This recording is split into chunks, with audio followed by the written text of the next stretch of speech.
Good afternoon. My name is Henriette Stöver, and I'm a policy analyst at the European University Association. I'm immensely pleased and honored to be welcoming you today to the reopening of the MSCA4Ukraine scheme and the dedicated information session that we're having thanks to a recent €10 million top-up by the European Commission under the Marie Skłodowska-Curie actions. If I could have my slides, please. Thank you very much. I'm joined today by a very distinguished set of speakers, but before handing the floor to them, I would just like to go through a couple of housekeeping rules. First of all, I need to let you know that this webinar is, of course, being recorded. We will offer the recording on the MSCA4Ukraine website as well as EUA's YouTube channel pretty much right after the event. You will also be receiving an email with the recording, the slides of all speakers, and follow-up materials as well after the event. In addition, we will do our best to issue the webinar or highlights of the webinar as quickly as possible, also with English language and Ukrainian language subtitles, and you will hear from us again when this has happened. As you can see here on the screen, we very warmly encourage you to participate in this event and ask many questions to the speakers. You can join our conversation in various ways. On the right-hand side of your screen, you see different functions. First of all, you have this chat function. In this function, we would like you to say hello, where you're from, where you're located. You can also report technical issues to us that you might experience, so our team in the background can address them. And you can comment on the conversation overall. Perhaps most importantly today, though, is the Q&A part of the webinar, also located on the right-hand side of your screen. Here you can ask questions to all of our speakers, you might wonder that when you type a question and hit send, it might not right away appear on the screen for all other participants. This is because we are having people in the background moderating the Q&A to ensure that questions are only coming up once a speaker has finished speaking about a particular topic. So we might, for instance, ask a question about how to apply right at the beginning, but this will only pop up to everyone else once we are actually at that part of the webinar. So please be patient, and we will, of course, try to answer all of your questions, or as many as we can today. Last but not least, during our conversation, you can also let us know how you found this webinar, what we could do better next time, and there will be a survey that will be sent to you alongside the recording and the slides after the webinar. As mentioned, I'm very honored to be joined today by quite a list of distinguished speakers. I won't go through all of them right now, but I just wanted to let you know something about the structure of today's program. We will have a couple of welcoming words from the leadership of the Consortium Partners organization, namely that would be Scholars at Risk Europe, Maynooth University, the European University Association, and the Alexander from Humboldt Foundation. This will be then followed by the formal reopening of the MSCA4Ukraine program, and this will be done by the European Commission, and we are also joined by the Horizon Europe office in Ukraine.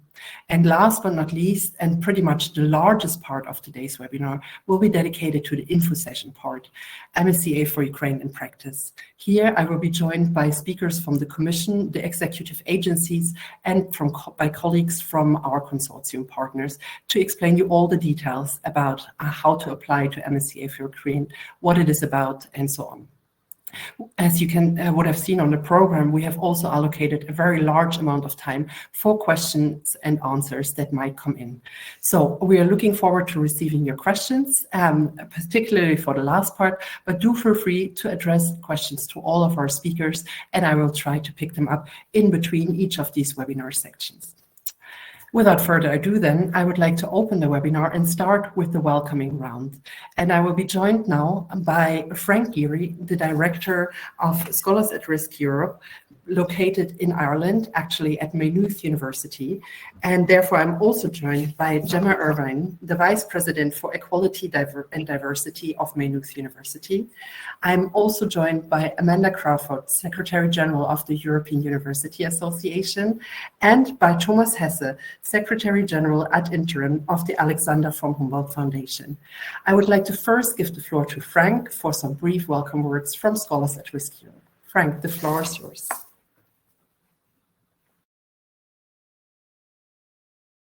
Joining us today. Especially, I want to thank the MSCA for Ukraine Fellows and Ukrainian researchers. You are the heart of this program.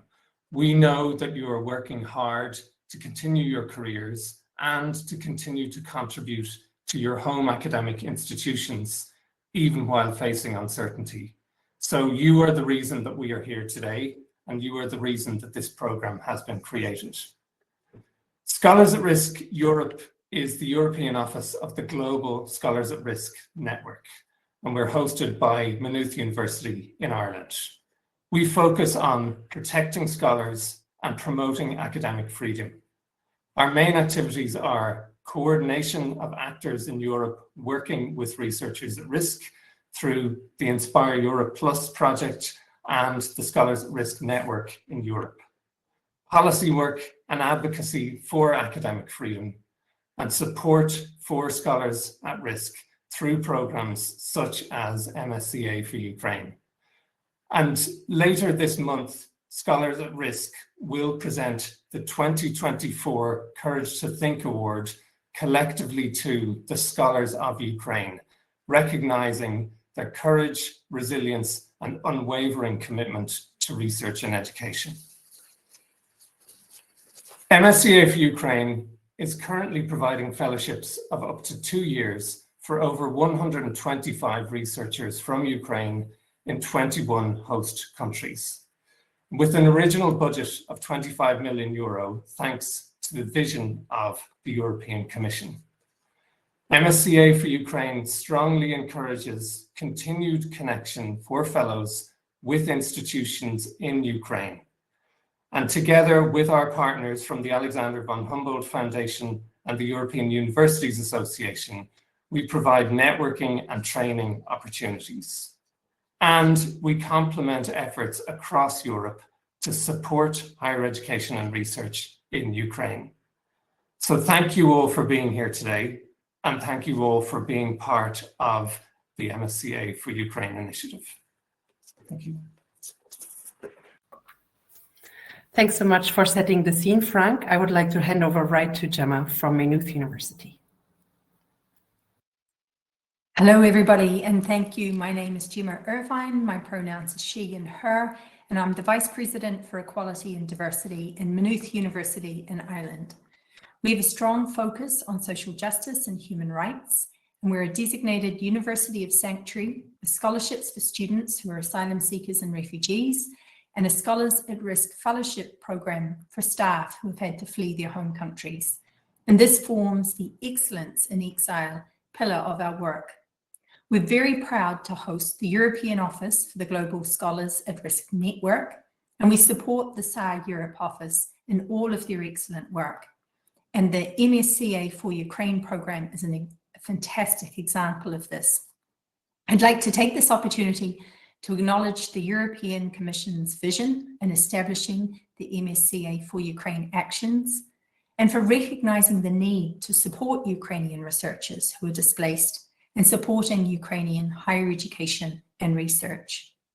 The extension of the MSCA for Ukraine program, which is being launched today, is thanks to the European Commission's additional €10 million funding. This additional funding is not only welcome, but needed, and in view of the ongoing, and in some parts of the country, intensifying aggressions of the Russian Federation against Ukraine and its impact on the research community. There are many stakeholders involved in making this program a success, and I'd like to thank, in particular, the European Commission, and in particular, Claire Morrell, who spearheads the MSCA unit at DG EAC, and her colleague, Maria Fedova, and the European Research Executive Agency, Dr. Graham Wilkie, Alexandra Goncalves-Pedersen, and colleagues. We've also got project partners and associate partners with Alexander von Humboldt Foundation, the European Universities Association, and associate partners in PAWS and Scholars at Risk. And we have an advisory board that I'd like to thank the members for their strategic guidance.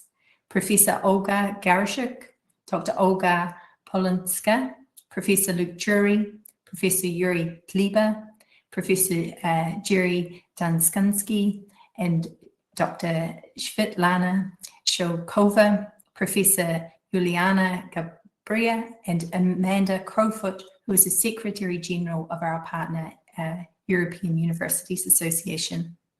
And I'd also like to thank the program staff who worked so hard to deliver these actions, and to thank the researchers, the fellows, and host institutions who have engaged actively with these actions and supported the open exchange of knowledge and research. They've supported at-risk scholars, and they've strengthened academic freedom.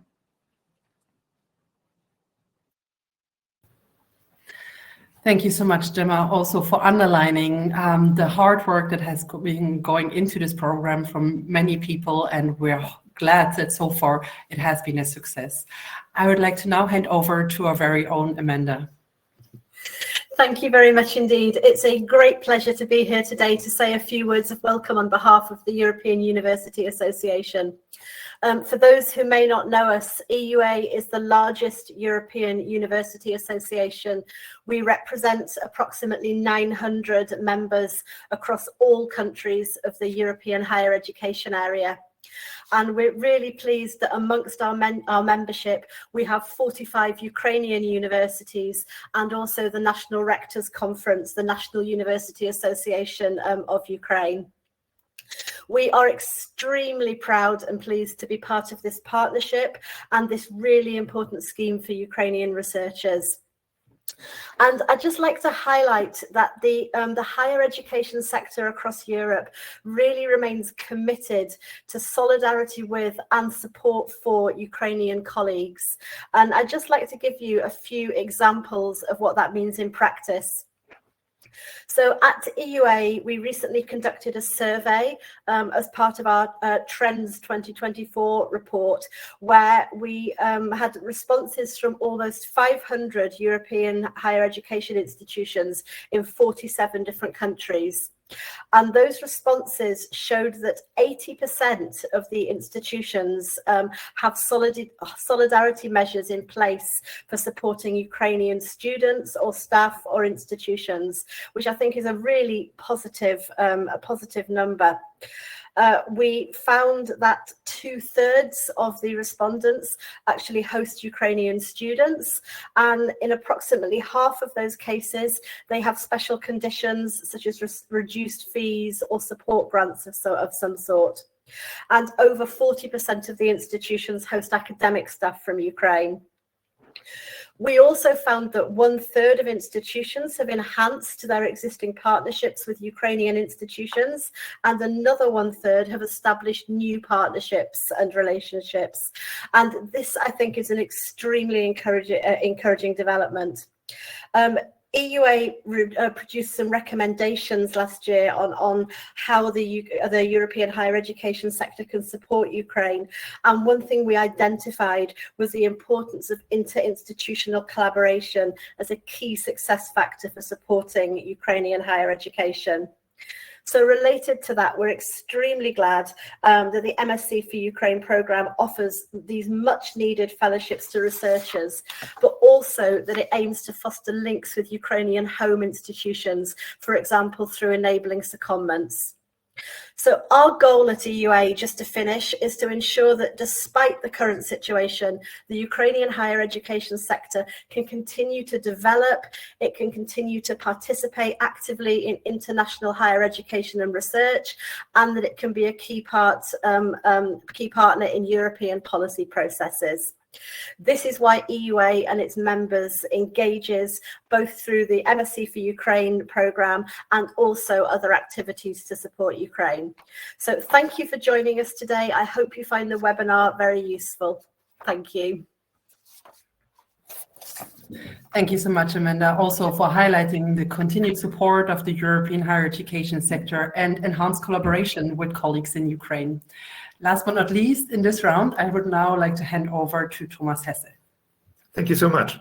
Dear Deputy Director General Nornuts Popens, dear Head of Department Igor Taranov, dear Amanda, Gemma, and Frank, dear representatives of the Directorate General for the Education, Youth, Sport and Culture, and of the European Research Executive Agency, esteemed scholars and representatives of the Ukrainian and European research communities.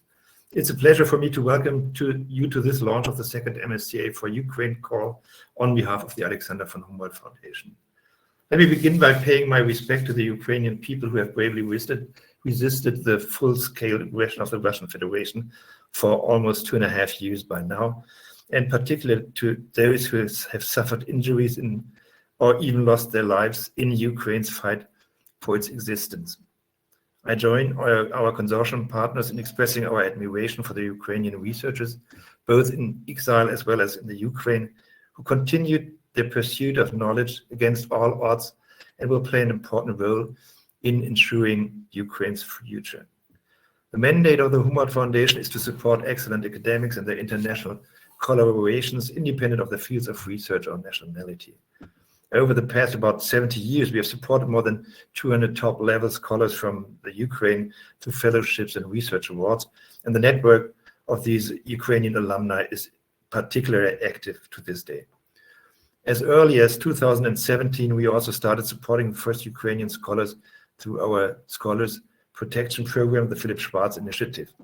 Since February 2022, the number of exiled Ukrainian scholars supported through the PSI and its Ukraine emergency funds has surged to more than 150, and they have found safe havens at universities and higher education institutions all over Germany. And we also bring Ukrainian fellows together, both from our own programs and those of other funders. We work to foster new connections and invite fellows to discuss what is needed now to help rebuild Ukraine's science, research, and innovation system. Input that we then bring to the attention of political stakeholders.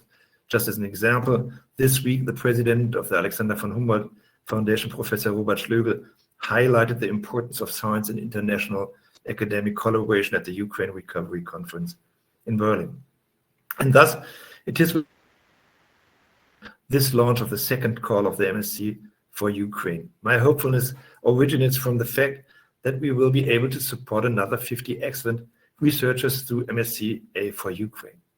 That the European Union does recognize the immense importance of research to build a brighter future for the Ukraine. That we can count yet again on the solidarity of hosts, reviewers, administrators across Europe to join this effort. The Humboldt Foundation is proud to be part of this unified European response, together with Scholars at Risk Europe at Maynooth University and the European University Association. And I would like to express my sincere gratitude to the European Parliament and Commission for further strengthening MSCA4Ukraine and for entrusting us to implement this ambitious program. And I'm also grateful to the Research Executive Agency and the Commission's DG EAC for their immense support and advice. I extend my heartfelt gratitude to our partners, the MSCA4Ukraine Advisory Board, and the very dedicated staffs at our foundation and our partner institutions. But my deepest thanks and admiration go to our MSCA4Ukraine fellows, as well as their mentors and host institutions in 21 countries, and to our expert reviewers and the international academic community at large, who continue to show unprecedented solidarity and stand with Ukraine as a member of the European family of nations. And so we look forward to helping pave the way for another 50 researchers to continue their research in safety and prepare to contribute to re-emergence of a more resilient and more powerful Ukrainian academic community as our partner in Europe. So thank you so much for your kind attention. Thank you very much to all of the speakers. If I could summarize and reiterate the words of the leaders of this consortium, we are indeed very proud and very pleased to be able to continue to support researchers from Ukraine through this scheme. I see that there are no questions directed at the speakers of this part of the webinar, and so we can move on to the next section. I would just like to remind participants not to worry. Your questions that have been posted are basically collected in the background, and they will be opened and visible to all of our participants when the relevant part of the webinar comes up. So far, we do have already a lot of questions on eligibility and so on, but this will be addressed in the info session part of this webinar. Again, a big thank you to the leaders of the consortium partner organizations, and I would like to now move on to the next part of the webinar, the official reopening of the second wave of MSCA4Ukraine. And for this part, I am joined by Norman Popens from the European Commission, where he is the Deputy Director General at DG EAC, the Directorate for Education, Youth, Sports and Culture. And I'm also joined by Igor Taranov. Igor is the head of the Horizon Europe office in Ukraine, very recently established in Ukraine, actually. And I'm particularly pleased that Igor is actually joining us for the second time, because he was part of the initial launch of MSCA4Ukraine, then at a ministry in Ukraine. But first, we would like to give the floor to Norman Popens for the official relaunching of the program. Thank you. Thank you so much for giving me a floor. It's really a privilege and happiness for me to reopen the second call of the Marie Skłodowska-Curie Actions for Ukraine. And I just wanted to say that I wasn't here for the first call, but as working for European Commission, I can tell you that, of course, the European Union has been supporting Ukraine in all possible ways since Russia started war, and we have been supporting Ukraine military, financially, economically, and of course supporting also the refugees coming from Ukraine to European Union. And in this DG, in DG EAC particularly, of course, we are trying to see how we can support this ecosystem of education, research and innovation in Ukraine, but also, of course, helping Ukrainian children to be part of European educational systems, still keeping ties with Ukraine.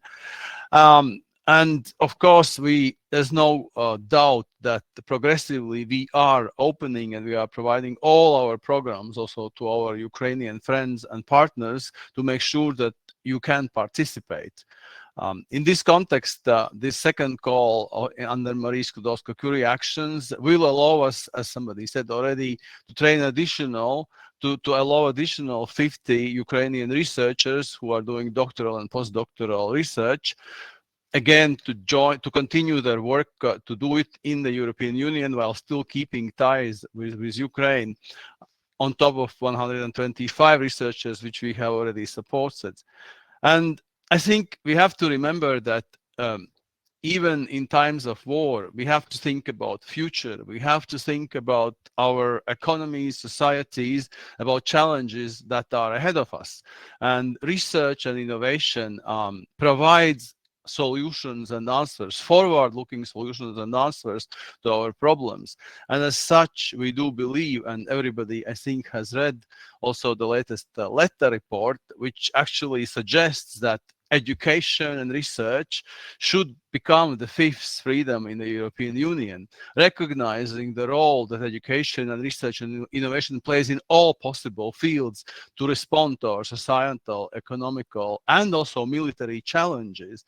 And in this context, keeping the Ukrainian researchers working and doing their job is very, very important. And here I know what I'm talking about, because in my young days, I was a young researcher in the Institute of Microbiology in Latvia. And when we announced our independence, Russia cut us off all possible resources, all supplies, including energy. And I still remember me working in a laboratory with the freezing -10 degrees temperature. We never gave up. And I think Ukrainians will never give up. And this is why, of course, this support we are providing through Marie Skłodowska-Curie Actions, I hope will also make a difference and will simply help all of us to, of course, maintain the Ukrainian research and innovation sector, which has suffered a lot of damages. But in a view of Ukraine being a candidate country, this will allow also Ukraine, but progressively, to become part of this wider EU education and research ecosystem. This is why I thank all our partners for working with us, the consortium and everyone, to make sure that this call and this project actually has become a success story. And I hope that today's seminar will also give you answers to your questions. And I am convinced that the second call will be as successful as the first one. So thank you all for listening to me, and enjoy the further speakers. Thank you so much, Norman, for your inspiring words. And let me just again express our gratitude to the European Commission for supporting this scheme and supporting European researchers, and indeed for paving the way to have Ukrainian higher education become part of our European research and education sector family. I think now I would like to hand over to Igor, and he should already be on screen. I hope there was no technical issue in the background, and I will wait for my communications team in the back. I'm afraid his connection is lost, so he might come back, hopefully. Oh, he's back. 1 second. Hello, Igor. No. Unfortunately, there are some connection issues. Okay, it seems to be fine for now. So I will try to be very quick by giving the floor to Igor, the head.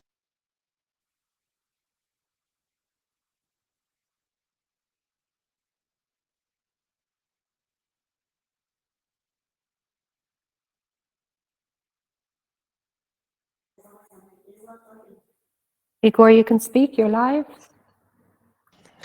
Yes, everything is right. I'm so sorry about my video because we right now under the attack from Russian Federation. I'm so sorry about it, and we follow our safety requirements. Unfortunately, we have to do it. Sorry, can you hear me? Yes, we can hear you. May I go on? Go ahead, yes. Wait?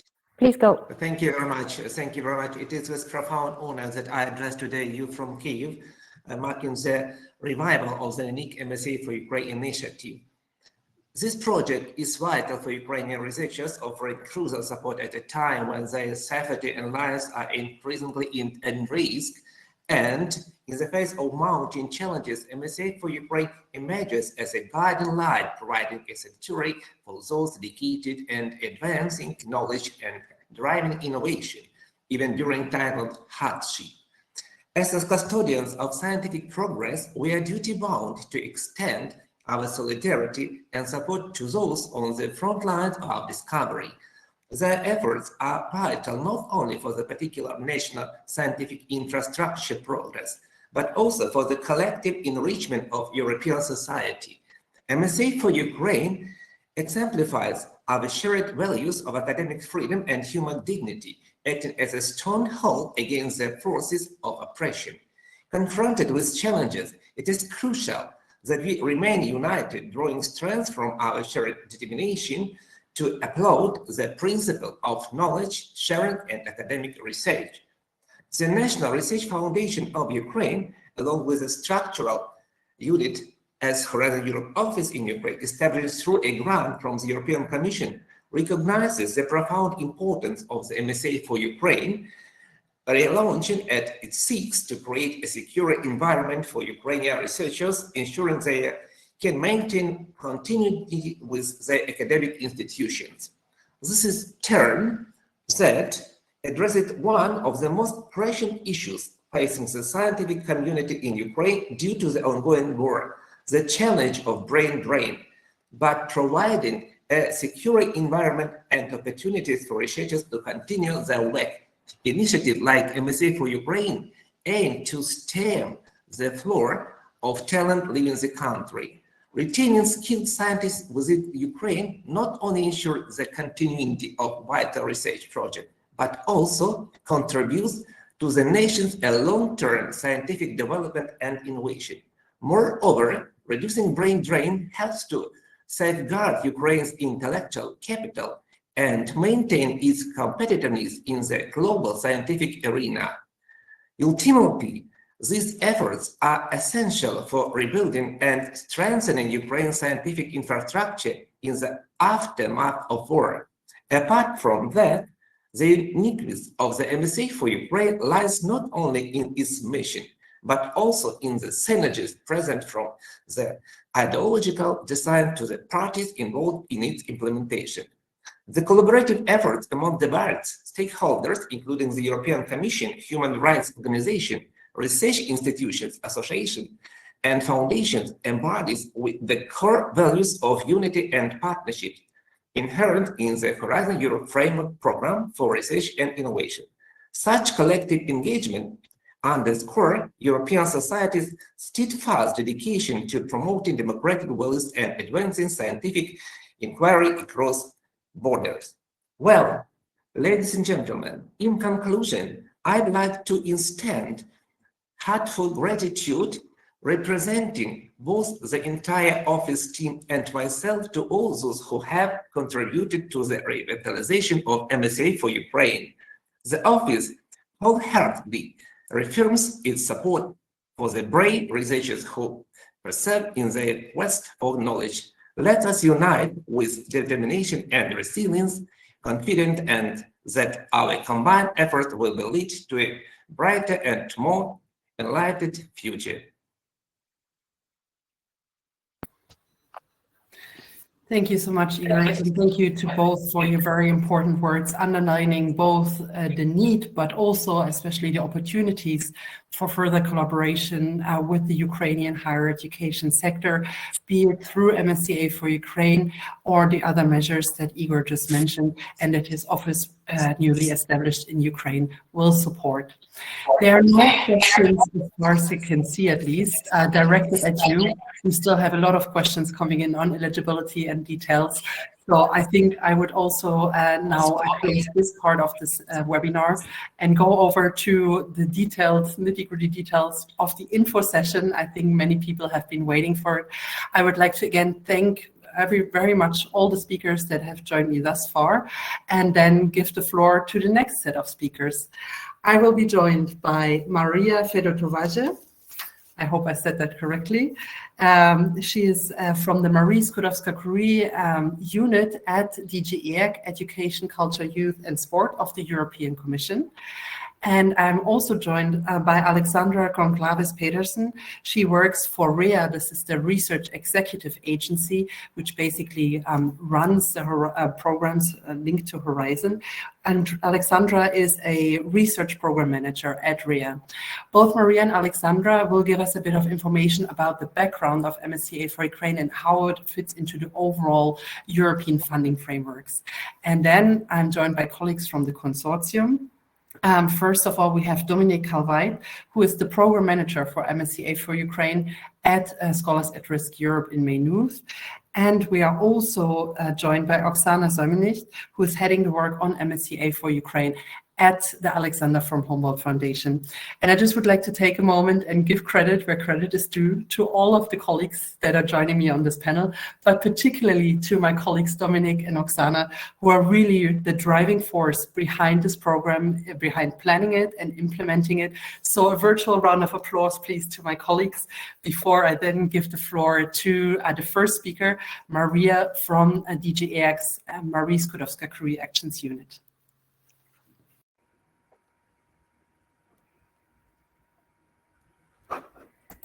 Good afternoon, everyone. I hope you can hear me. Yes, we can hear you. Yeah. Wonderful. As Henrietta already said, my name is Maria Fedotovaje, and I know my last name is not that easy to pronounce, but you did a very good job. I'm a policy officer at the Marie Skłodowska-Curie unit at the European Commission, and what I will do today in my brief presentation is give you a bit of a policy background in terms of how the scheme came about. So,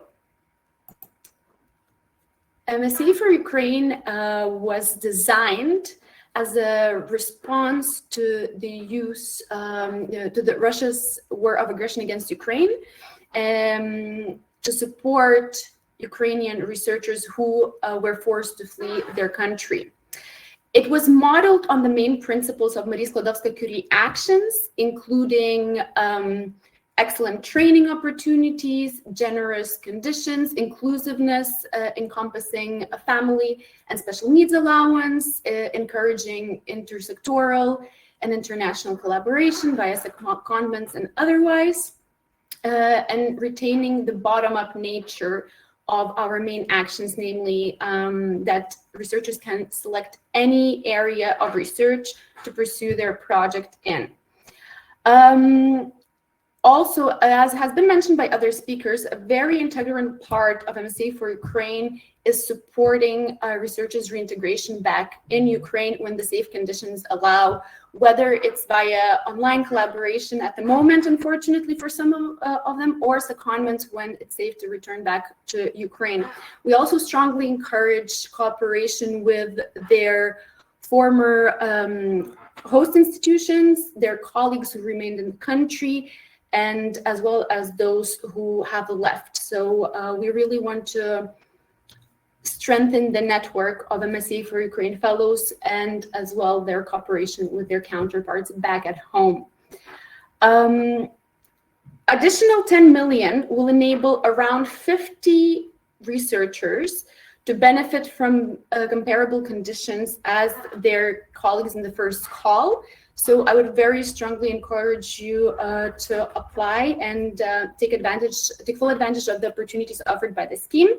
And also I would like to highlight one difference here compared to the first call is that now organizations based in UK can host researchers as well, since the United Kingdom has associated to Horizon Europe.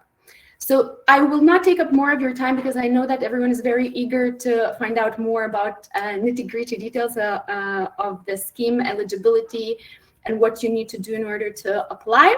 So I will now also let my colleague from the European Research Executive Agency to give you a bit more of a procedural overview of the scheme, and then our colleagues from MSCA4Ukraine Consortium to continue more detailed presentation about the scheme. Thank you so much, and I wish you a very productive info day.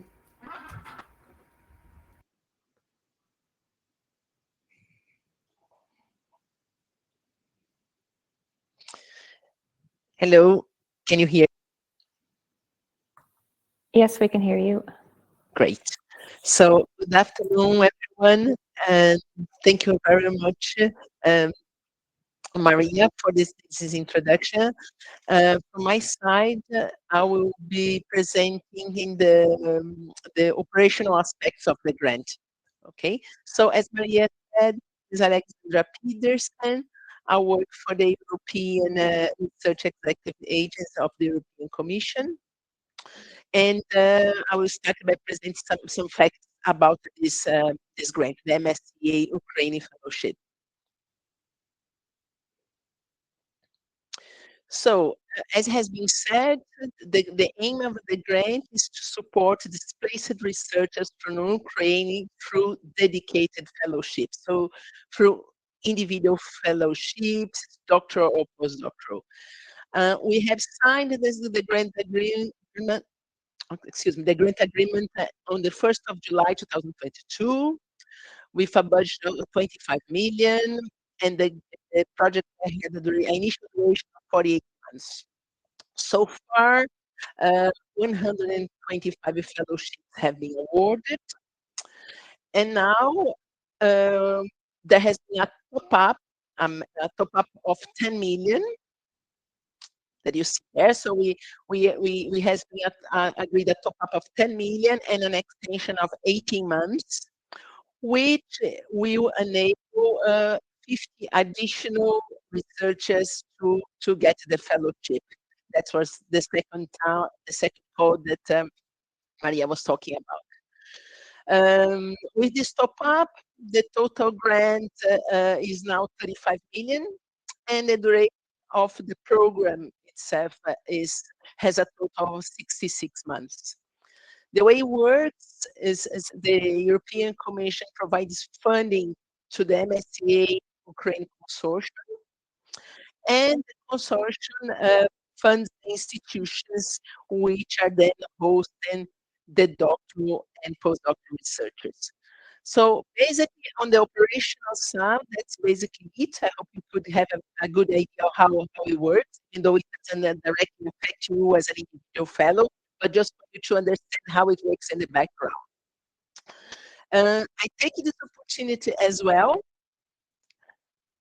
just to talk about the Research Inquiry Service, where you can have information about the European research in general, as well as any other funding opportunities that might interest you. So I advise you to have a look to see whether there is something else that could be useful to you. So thank you very much for your attention, and I wish you a very fruitful webinar. Thank you. Thank you so much, both to Maria and to Alexandra, and for this introduction on how MSCA4Ukraine is located within the European funding frameworks. All the questions that I have, and there are many, are with regards to eligibility criteria, finding hosts, and so on, which is indeed what we will be discussing right now with the next two presentations. I don't think I have anything directed at the European Commission. Please, dear participants, if you have a question for Maria and Alexandra, they will be staying with us anyway and also be joining us for the overall Q&A session that we have at the very end. So in case you still have something to ask to them, please feel free to do so. Wonderful, Maria and Alexandra, thanks so much. And then I would like to give the floor to my colleagues from the consortium. We're starting with Dominic from Scholars at Risk Europe. And Dominic will give us an overview of the activities that we have planned under the next wave, so to say, of MSCA4Ukraine, and also start talking a bit about the key information about fellowships and eligibility criteria. This is then followed by a brief Q&A intervention, and then we'll have a presentation from Oksana from Humboldt Foundation on application requirements, and again, a larger Q&A. So we hope to be able to pick up all your questions then, but first, Dominic, the floor is yours. Oh, I'm sorry, before I do it, I need to say one more thing. I did see that in the chat, there are a few questions actually also that are directed at the speakers. If you could please post questions to the speakers in the Q&A, it just makes it a bit easier for us, i.e. me, to switch between the different screens and to really make sure that all the questions are picked up. But do keep an eye on the chat, because I've seen several European higher education institutions already posting their contact details there, looking to host researchers from Ukraine. Right, but now actually the floor is yours, Dominic. Thanks very much. Laskavo Prosimo, welcome everybody. As Henriette mentioned, I'll take the next quarter of an hour or so first to speak about the activities that are planned under MSCA4Ukraine, and secondly, to look into some key information concerning the upcoming call. Just before, allow me just 1 minute to express my gratitude to the MSCA4Ukraine team. As you have seen, we're implementing this project for nearly 2 years now. And in addition, the team has worked tirelessly for nearly a year now to prepare this upcoming call for applications and to bring it over the line. So Oksana, Frank Albrecht, Henriette, Holger Rathke, Michael Gäbel, and their colleagues at the Humboldt Foundation and EUA. My colleagues at SAR Europe, our previous director, Sinead Gorman, our current director, Frank Geary, and Sarah Field, our colleagues at the Maynooth University Research Support Office, Dr.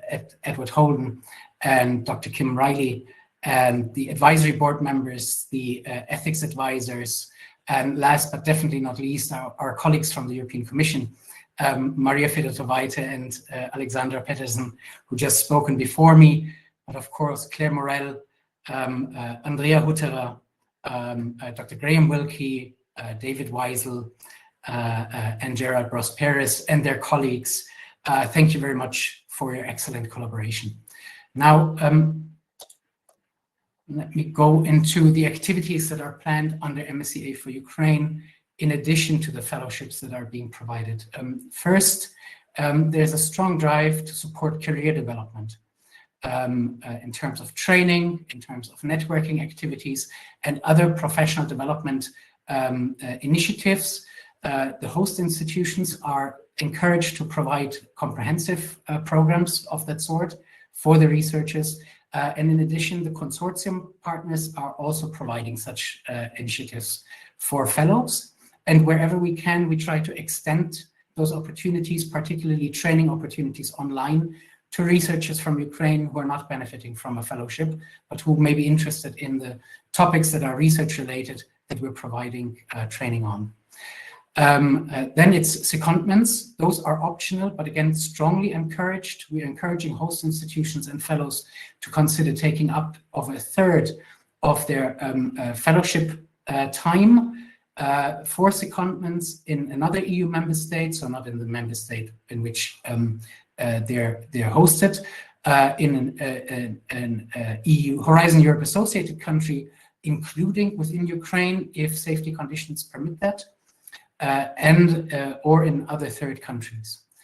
Thirdly, and this was mentioned by Igor, we support preparations for reintegration in order to prevent and avoid brain drain and support brain circulation and the exchange of European and Ukrainian research communities. So applicant organizations are strongly encouraged to take measures that would support fellows' preparation for eventual reintegration in Ukraine. And those could be maintaining the links to institutions and colleagues, double affiliations, joint supervisions, or other arrangements with an organization in Ukraine. And if you look at our MSCA4Ukraine web pages, you will find references to resources, you will find interviews also on the YouTube channel of So Europe and EUA, and other useful material that can give you some good ideas of what the current fellows are doing to retain their link. A lot of them have retained strong links to Ukrainian institutions, and this is of course immensely beneficial both for them, for their host institutions, for their home institutions, and for others who are involved in these collaborations. Looking at the key informations about fellowships now, I think that is what many of the participants today have eagerly been waiting for.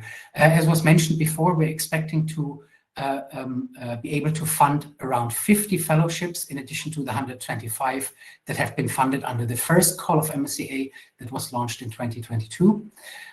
Both doctoral and postdoctoral fellowships in all areas and domains of research and innovation can be applied for, and for a period of between 6 months, so half a year, and 2 full years, 24 months.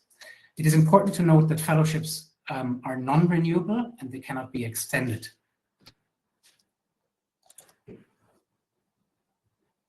When we look at the rates, the fellowship rates, the living allowances are aligned with those that are mentioned in the Horizon Europe Work Programme 21-22 and not in the more recently published 23-25 for MSCA, aligned to the doctoral and postdoctoral fellowship allowances there. And the reason for that is that the second call is aligned with the first call. This is an extension of the project, and we are aligning it with the first call, hence the reference to the 21-22 work program. For the adjustments, depending on the host countries, a country correction coefficient is being used, and that is explained also in the annex of the work program, where you can find the coefficient for the country of the prospective host institution. In addition, there is a fixed mobility allowance of 600 euros and, where applicable, family allowance of 660 euros per month. A special needs allowance can also be applied for if eligible. Institutional management costs are covered with a flat rate of 650 euros a month, and research, training, and networking costs, so-called RTN costs, are 1,000 euros, regardless of whether it's a doctoral or postdoctoral fellowship.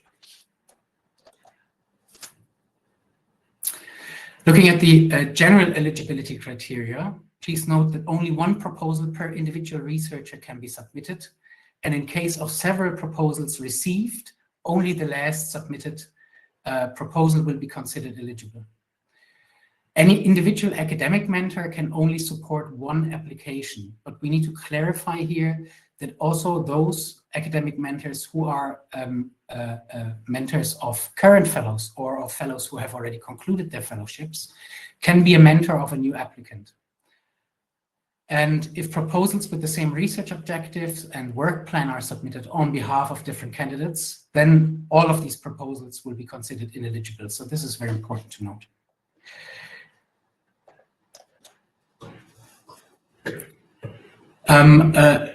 Focusing now on the locations for fellowships, prospective host organizations established in EU member states or Horizon Europe associated countries are eligible to apply, except when they're subject to any of the European Union's restrictive measures.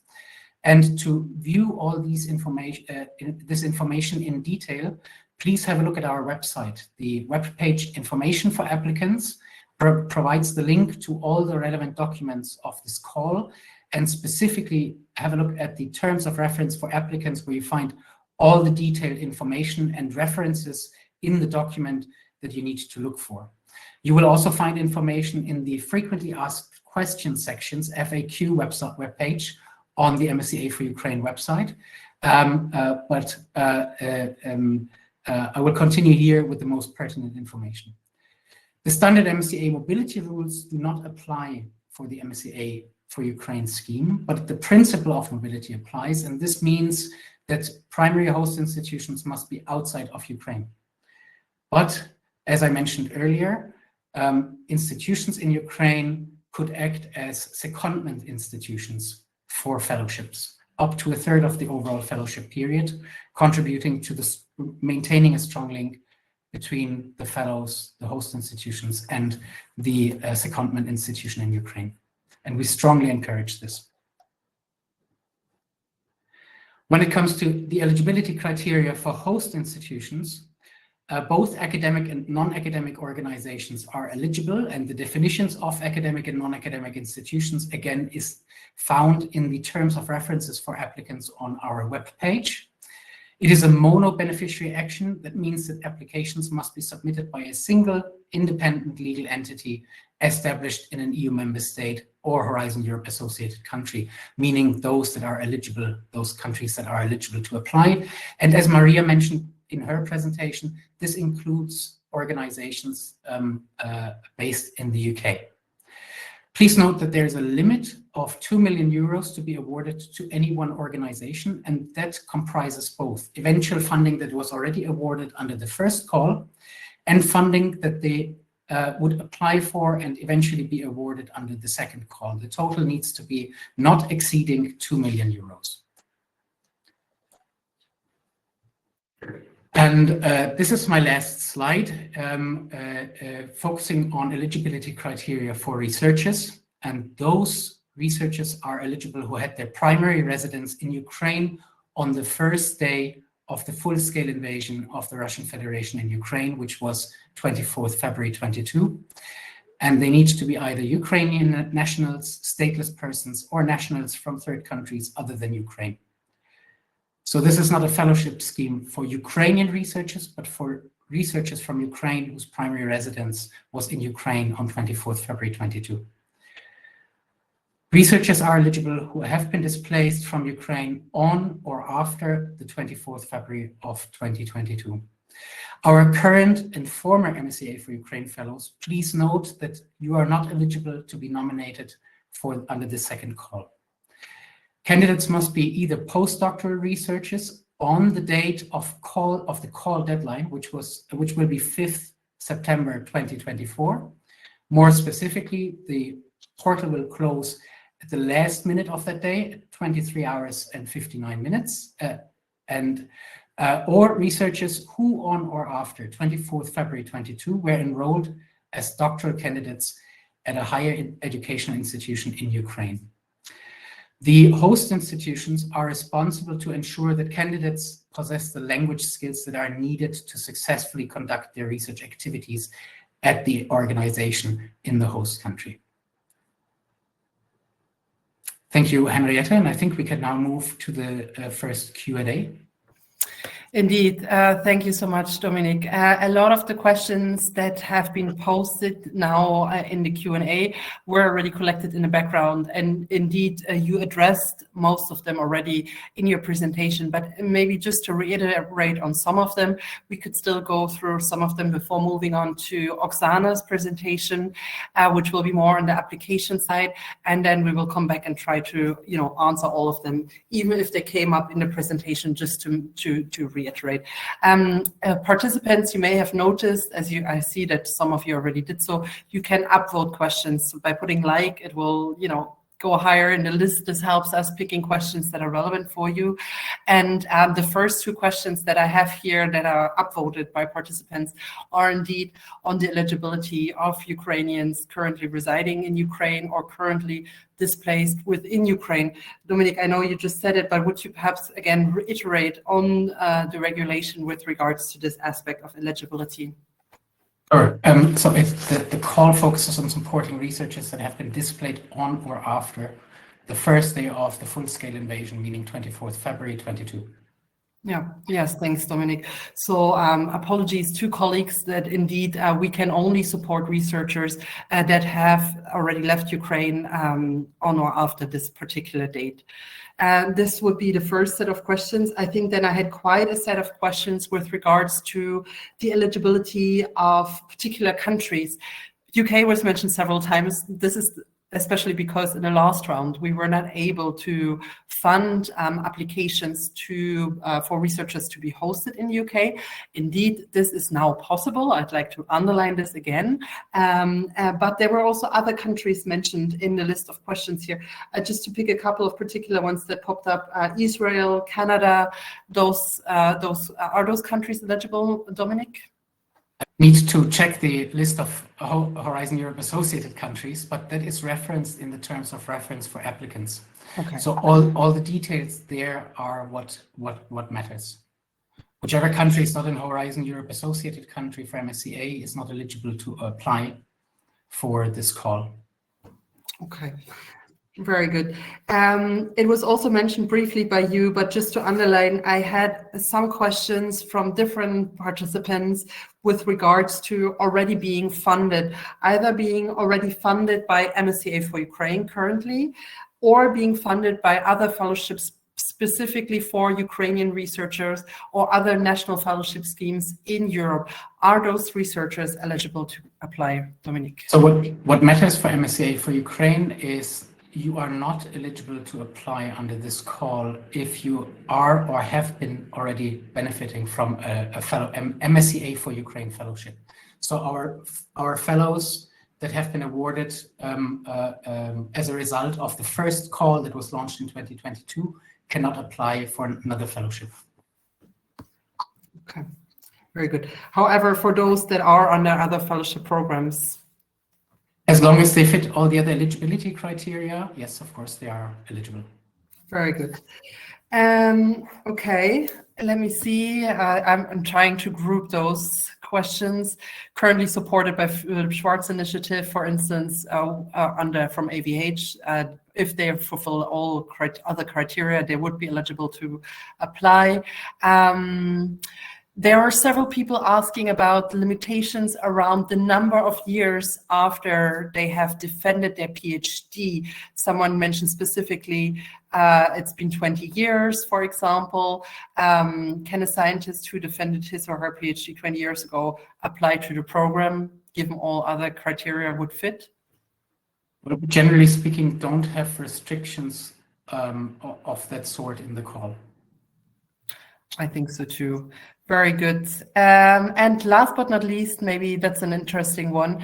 Am I eligible for MSCA4Ukraine application if I have already applied for MSCA last year and did not pass, or if I applied in the last round and the application was, voted as favorable, but unfortunately we could not fund it. As you may remember, we issued a certificate of excellence. I'm sorry, I'm using the wrong word now.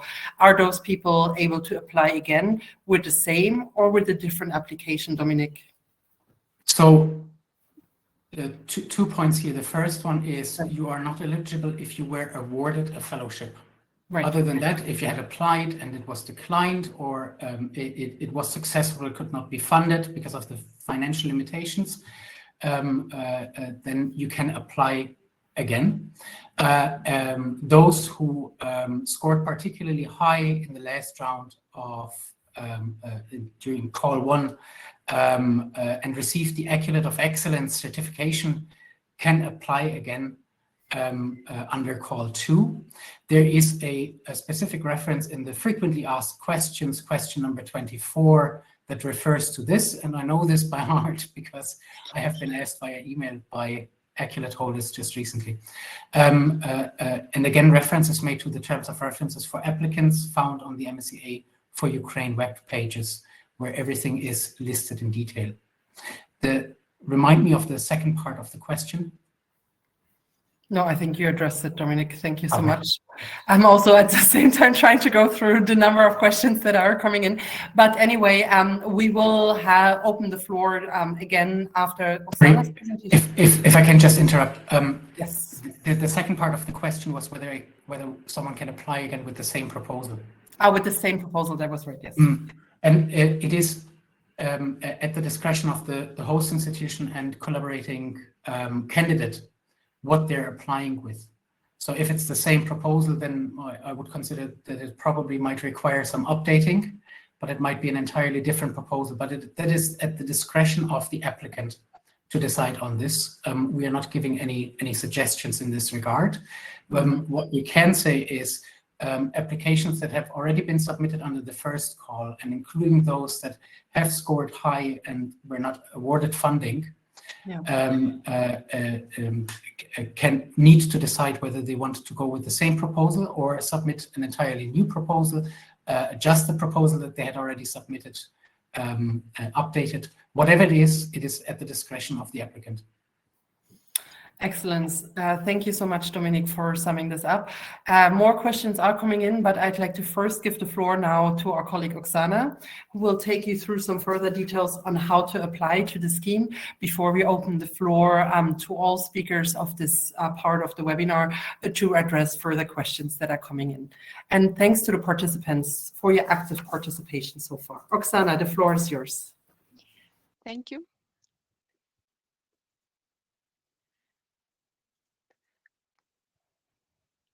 Thank you. So welcome everybody, and I only can join all the thanks that Dominic said, and all our previous speakers, to all the members of the team, in particular also here at the Humboldt Foundation, our colleagues who are tirelessly really committed helping us establishing the scheme also in terms of operational implementation at the IT level. This is an extremely challenging project, but they are really helping us so much.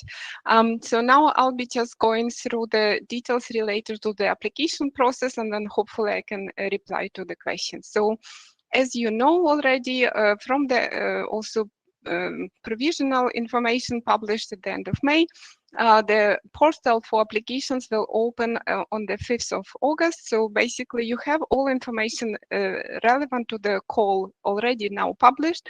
You can prepare, and then starting from the 1st of August, you would be able to submit.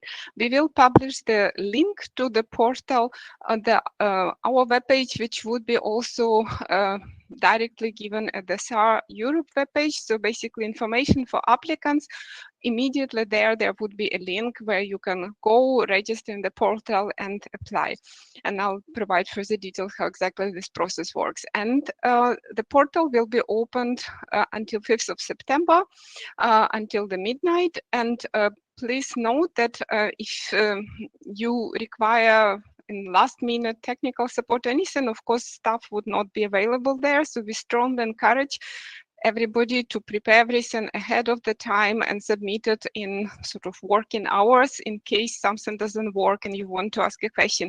Our team would be supporting all the technical questions as well, but of course within reasonable working hours.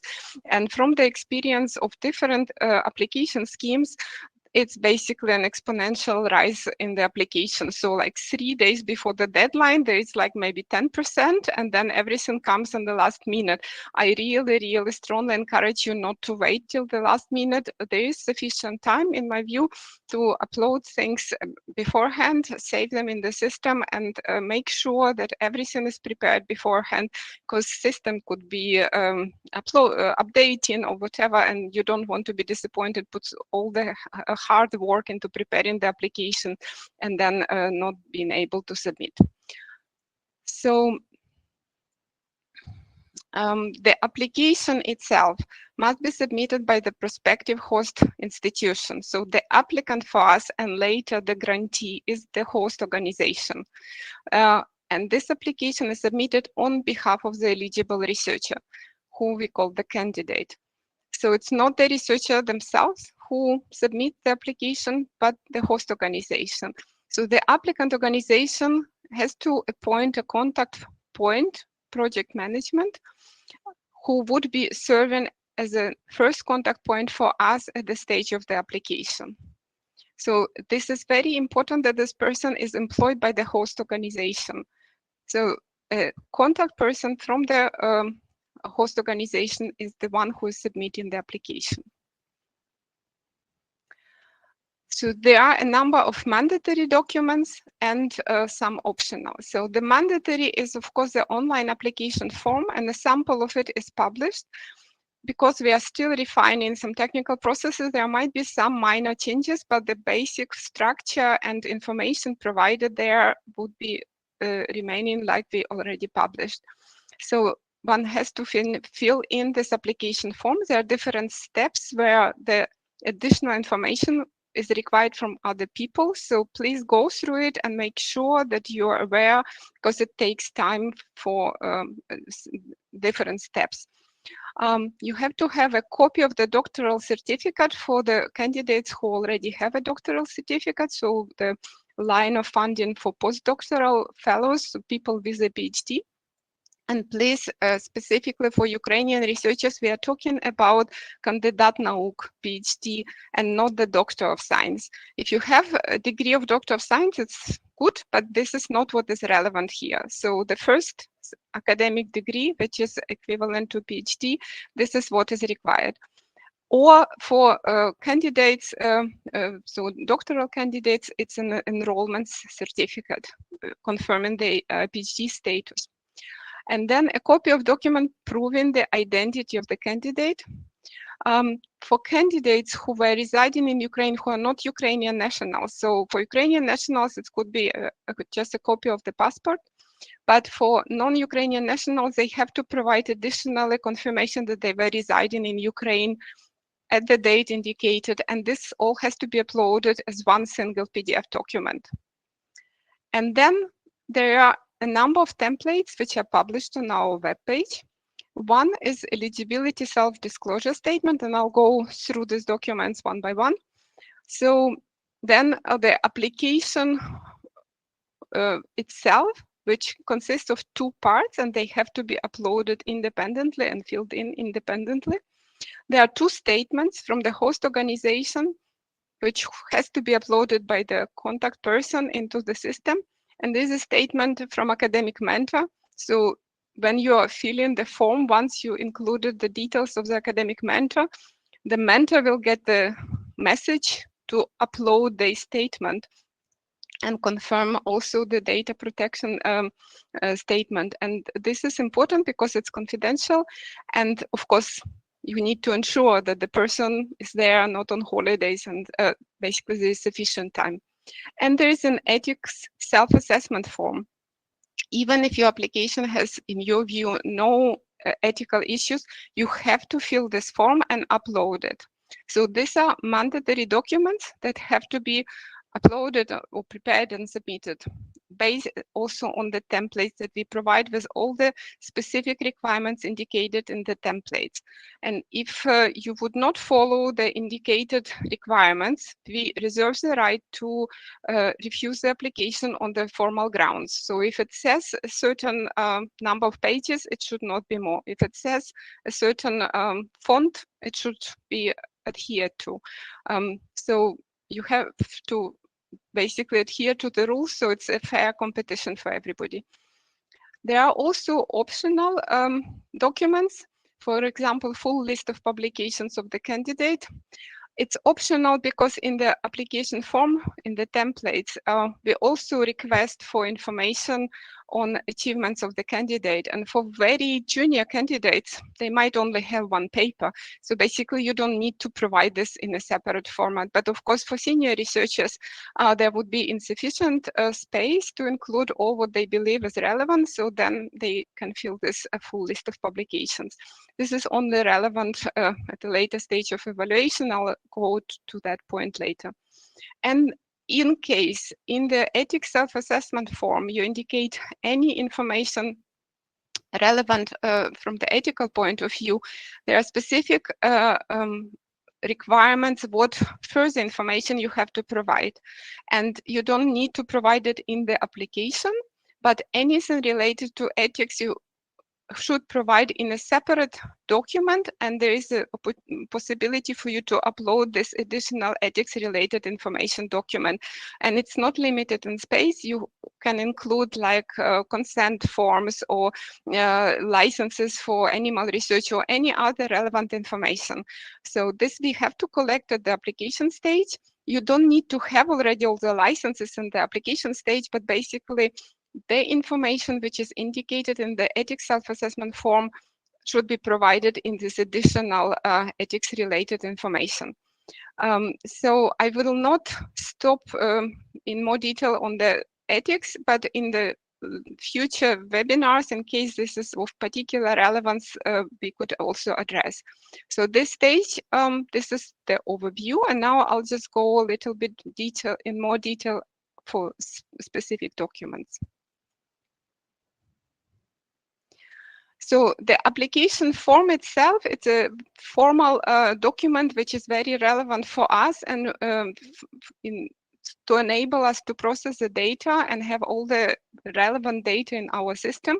It includes contact details of the head of the host organization, the project manager, the academic mentor, the candidate researcher on behalf of whom this application is made, and if applicable, contact person for ethics. So if there are any ethical issues indicated in self-assessment form, ideally you identify the contact person for ethics, fill this form together with them, provide sufficient additional information, and should this application be selected for funding, there might be additional issues that we would need to clarify before funding could be awarded, and for that we need this contact person.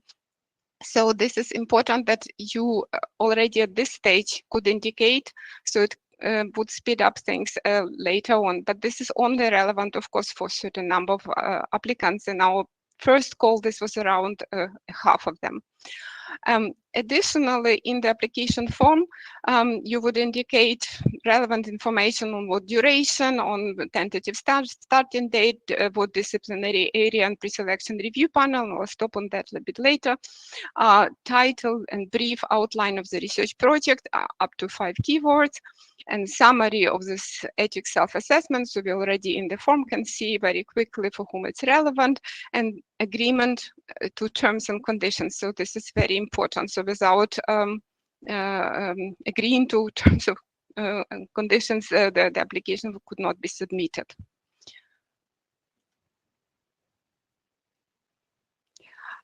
So when you submit the application, in this round, we had to develop a two-stage evaluation process. So the concept is that it's one-stage application, but two-stage evaluation process possible.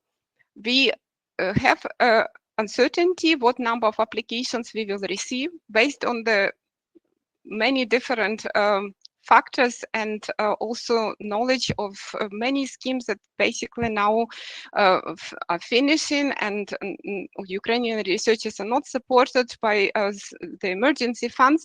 We expect a rather large number of applications. This is why we have developed a two-stage evaluation process, which we might deploy if we really receive a very large number of applications. And because we know how much money we have, which is for about 50 fellowships, and this number comes from uncertainty, of course, of the duration of the fellowships that people will apply for, also what countries, because there are different coefficients. So based on that information, we just tentatively can assess that it's about 50. But if we receive around 200 applications, we would proceed with one-step evaluation process like in the first call. Should there be a larger number of applications, a two-stage application two-stage evaluation process would be deployed. And for this reason, we need you at the stage of application indicate panel. And these panels are, so it's a pre-selection panel, which are aligned with standard MSCA panels.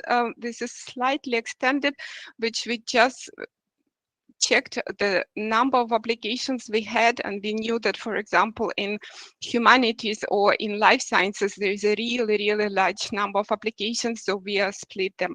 But this is basically aligned with the standard Marie Curie panels.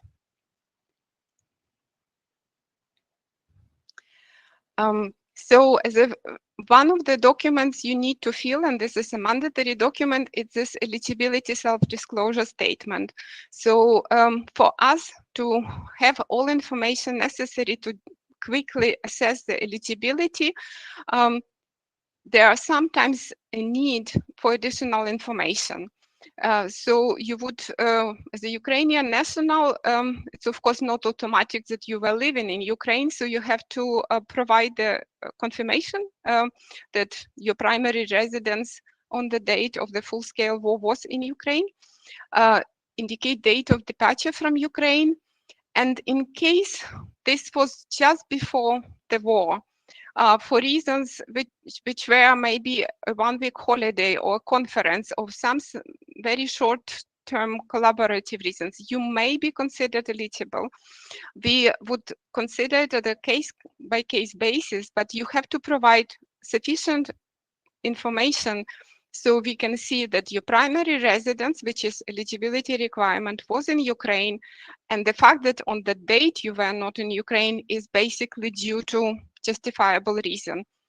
This is, we might need to carry out further inquiries before we really can ascertain your eligibility, but filling this self-disclosure, eligibility self-disclosure statement and providing additional information would be extremely helpful for us.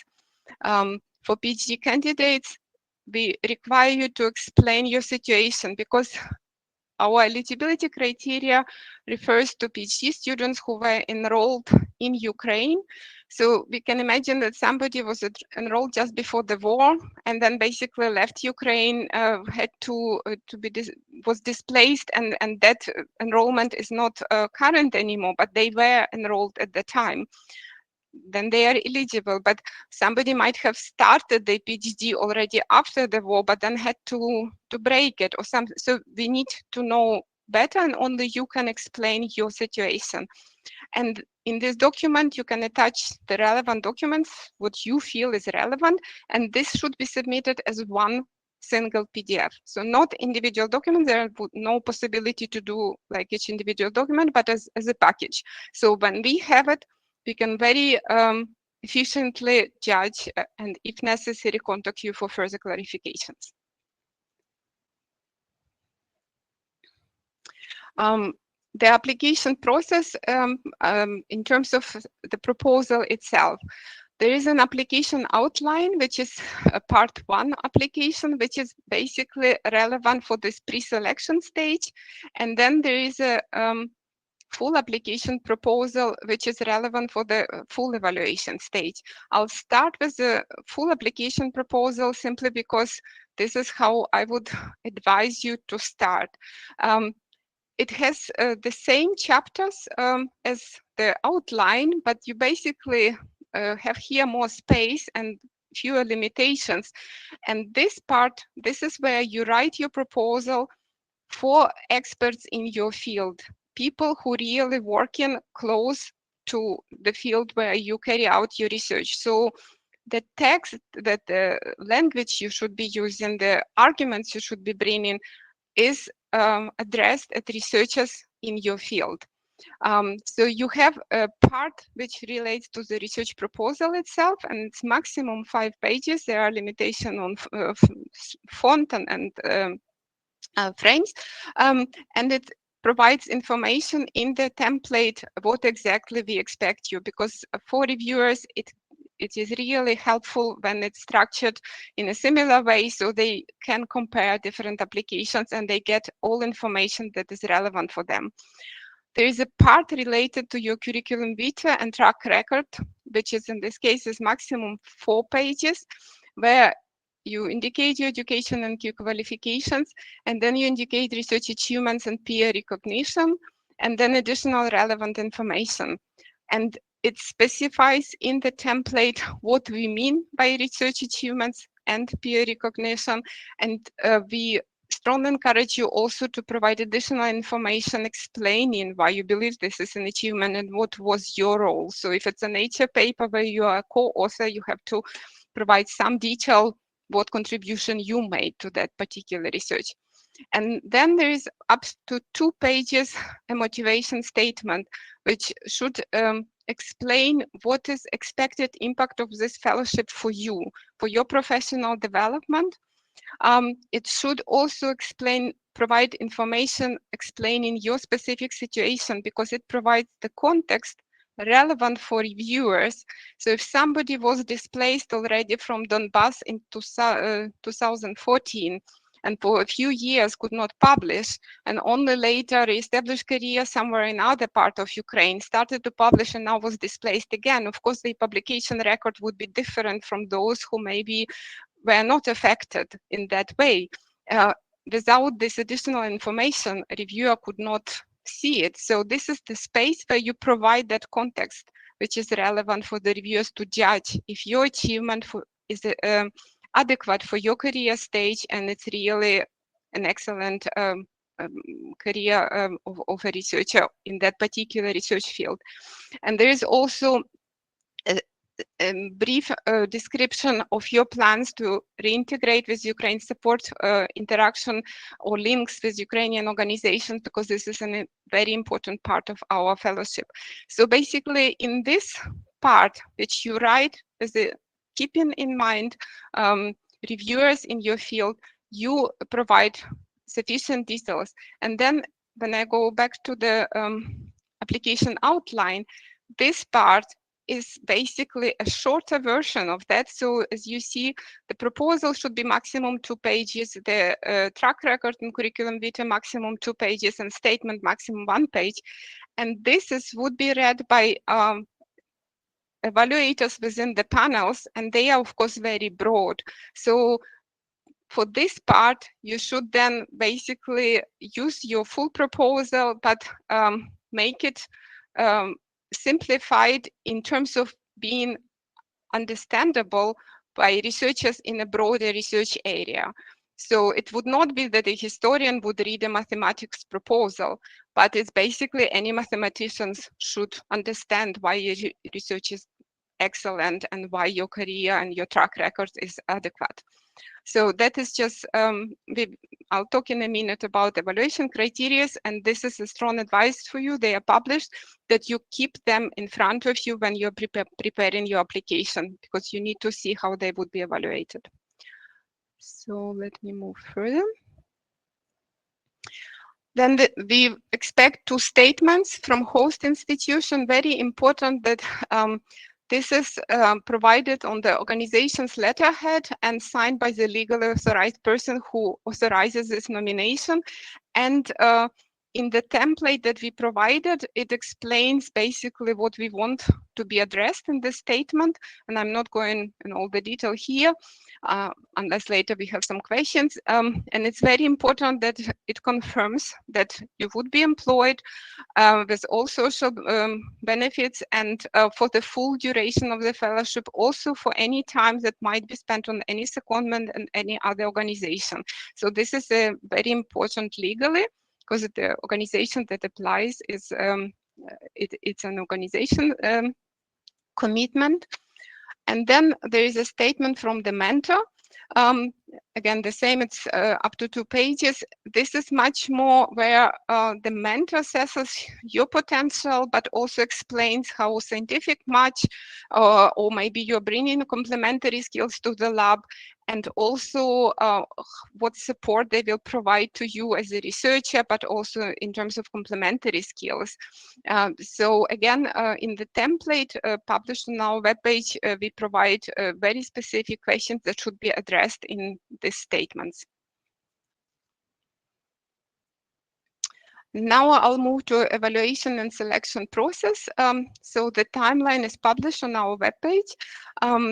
As I mentioned, depending on the volume of application, we might proceed with a single stage application if we will receive under 200 applications, which I personally believe is unrealistic, but this is, we need to see.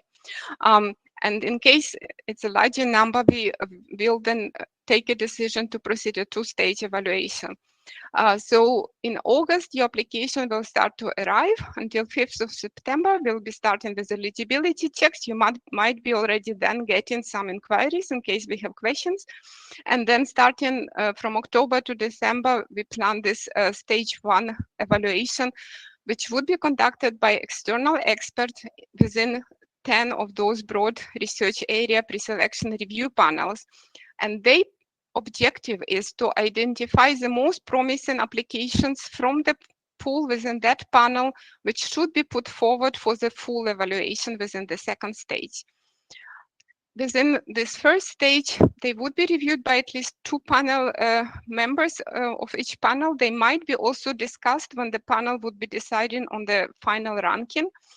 At this stage, the panelists will only score them and not provide any written comments on the applications. We do expect a very large number, and this is also operationally has to be manageable in a reasonable time.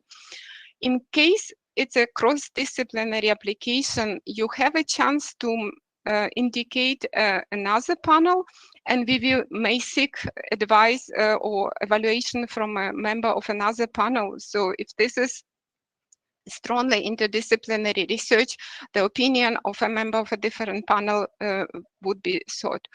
As I mentioned, only scores will be collected, and then we foresee the process in such a way that once we know the total number of the applications, and we know that we want to proceed to the 2nd stage for the full evaluation with a number which is about 3, maximum 4 times the number of fellowships that we have, that would define a percentage that should be put for this full evaluation. And we want to ensure that irrespective of the panel or your research field, a researcher has a similar chance to be fully evaluated. So the same percentage of applications would be put forward for the full evaluation from different panels.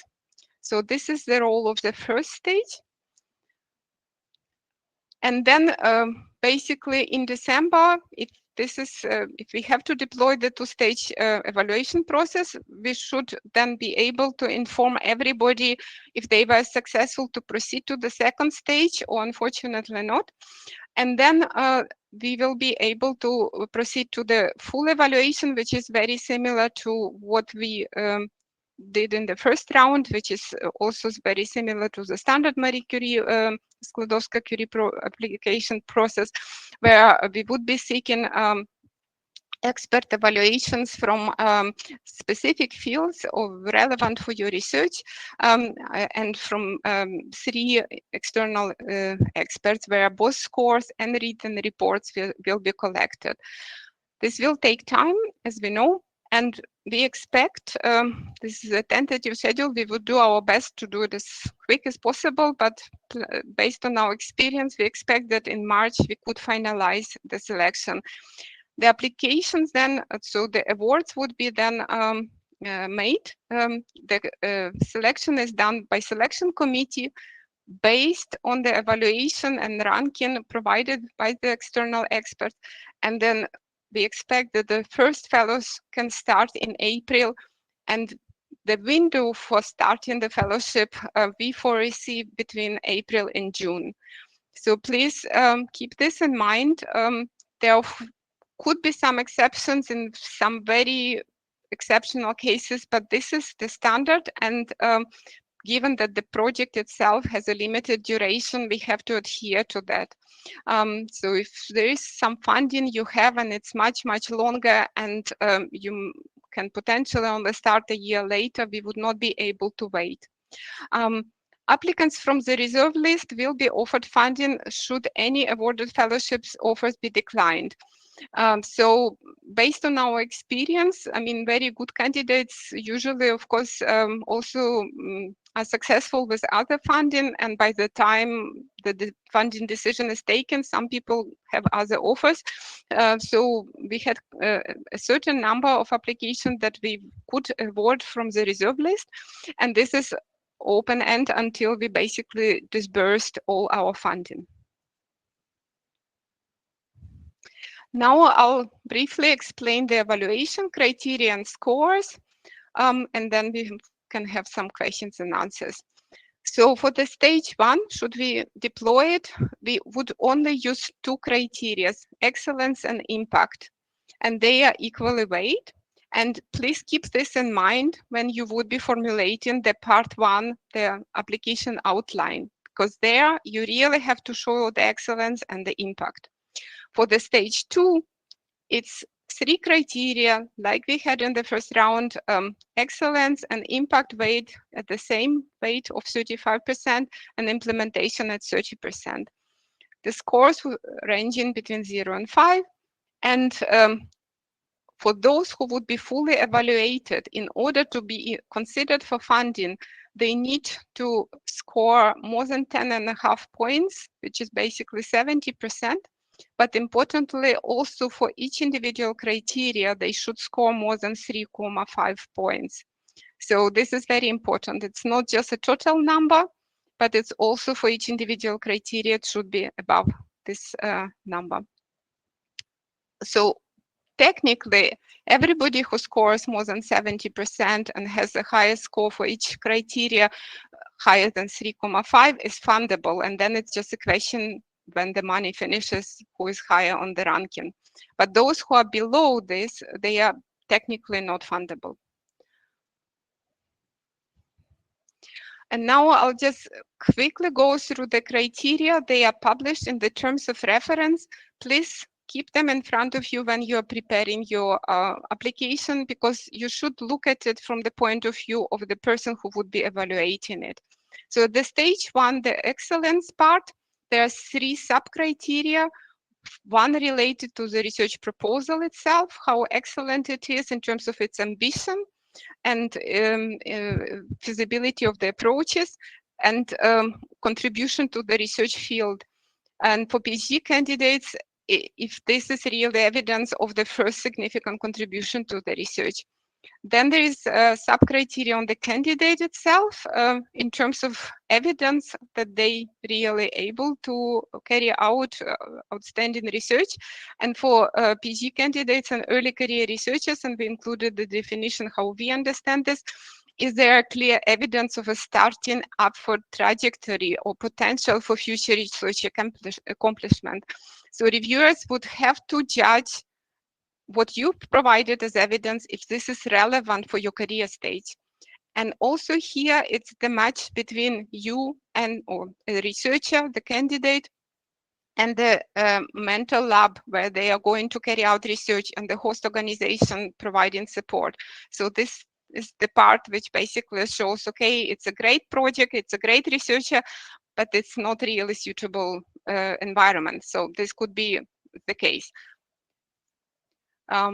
In terms of impact, there are 2 sub-criteria. One relates to the impact of this award on the candidate's professional development, and another on potential impact on research and innovation system of Ukraine.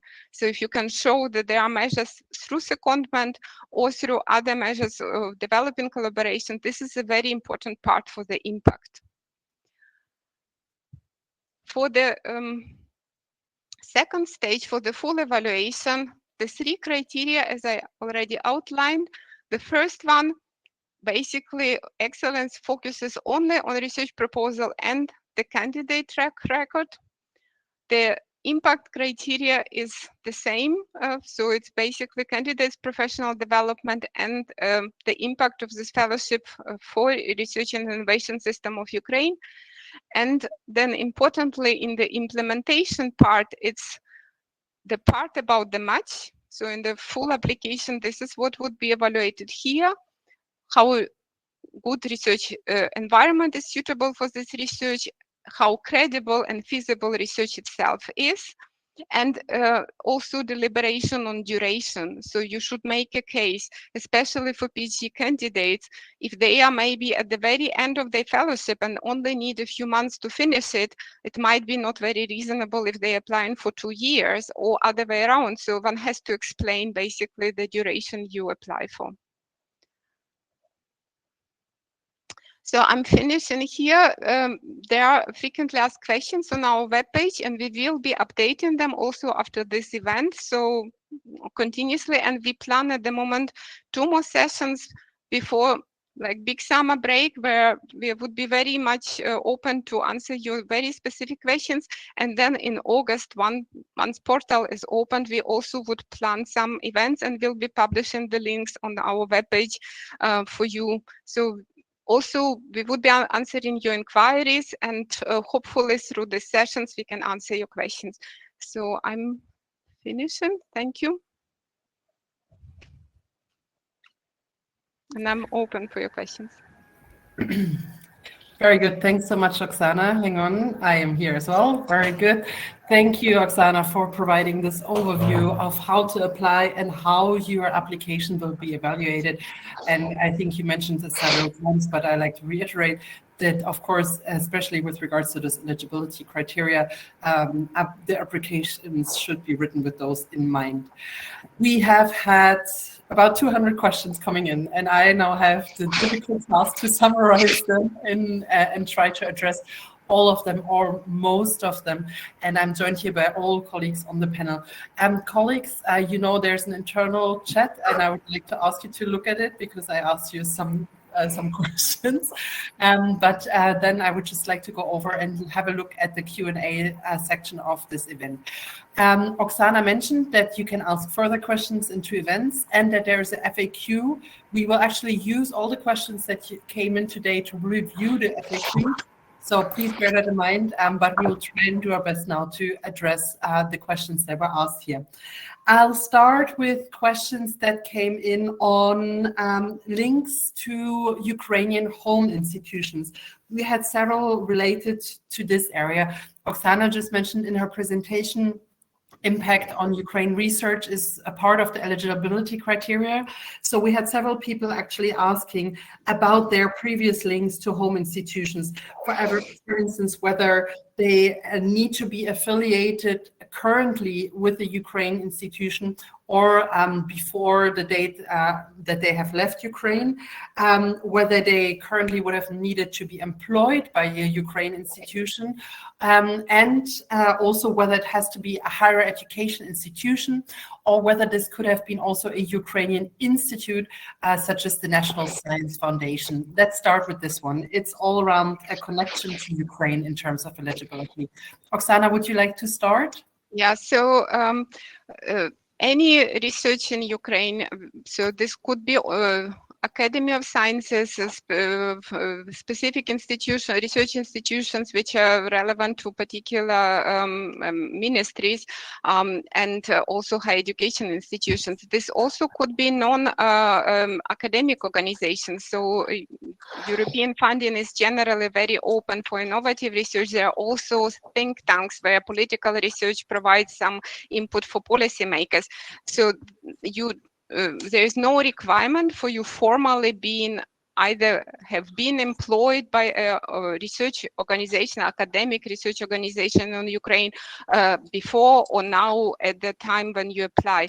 Important is that you carry out research or are planning to carry out research, and you either have already some links or you are prepared to establish them and you make a case, and this is what evaluators would be judging.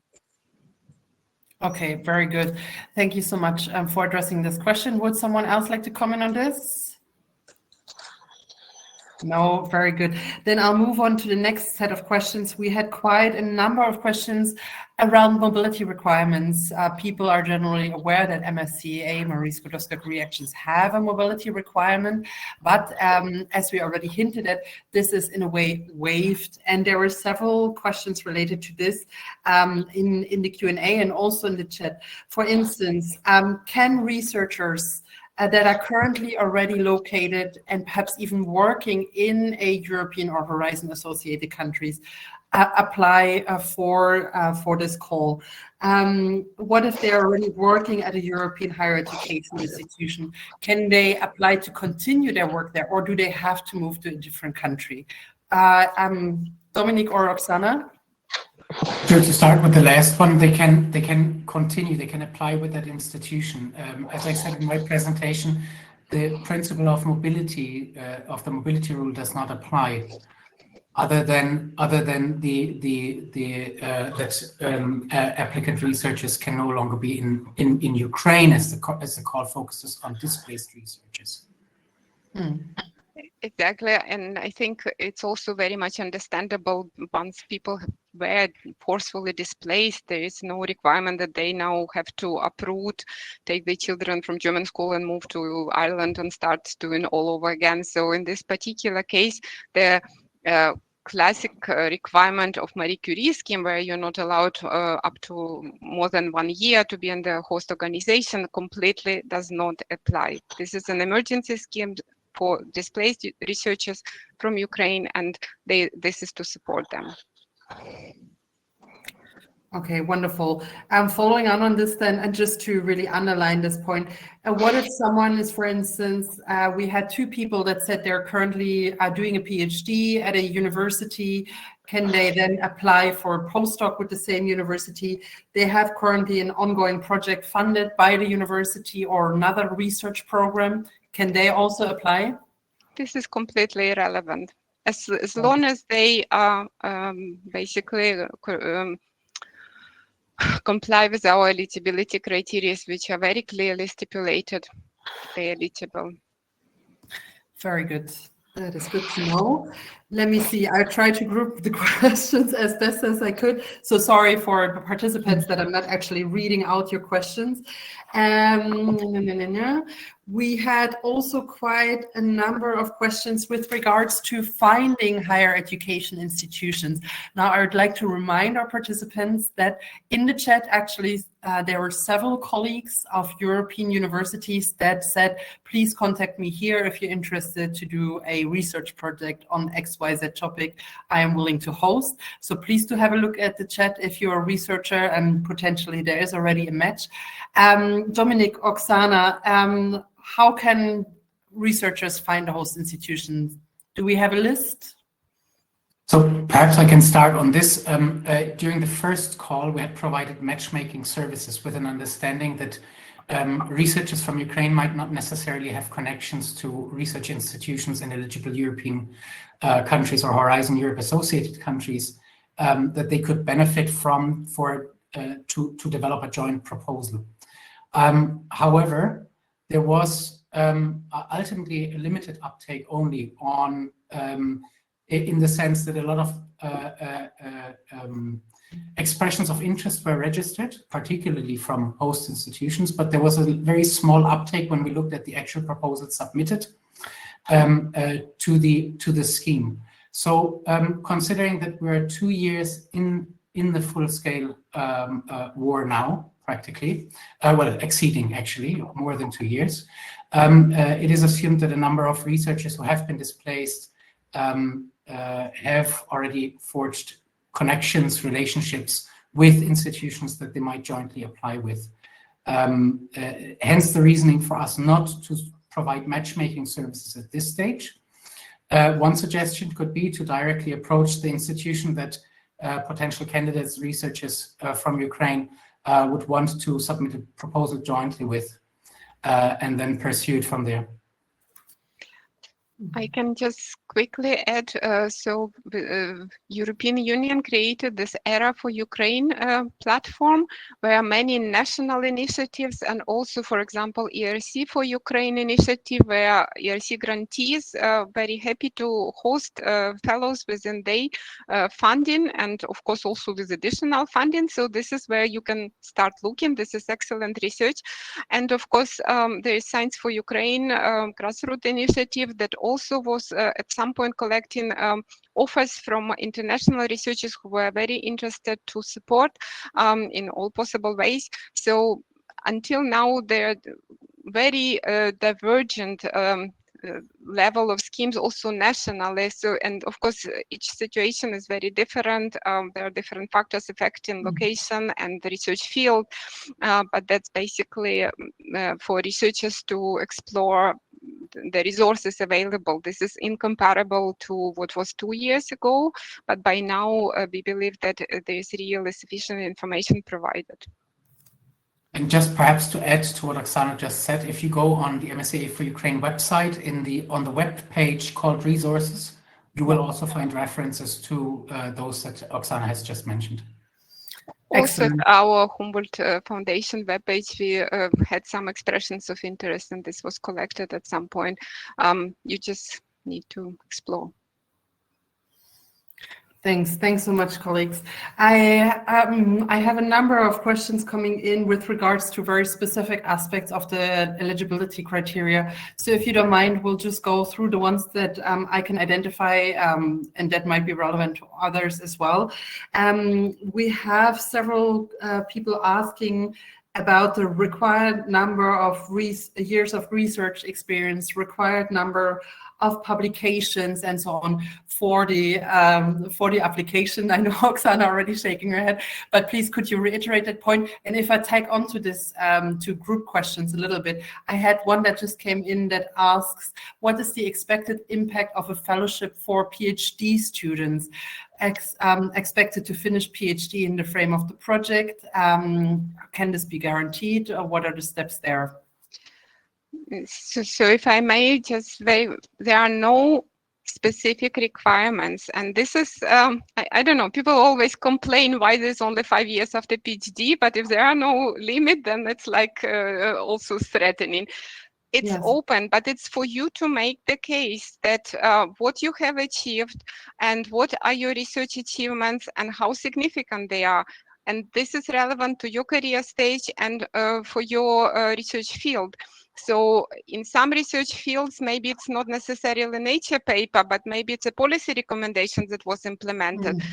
If you're a PhD student, having one paper is already great. If you're 10 years research experience and have one paper and maybe not even first author, then it's not very impressive. So this is really for you to make a case why you as a researcher have adequate skills and can be judged as excellent, and why the research that you're proposing is excellent. But there are no formal requirements.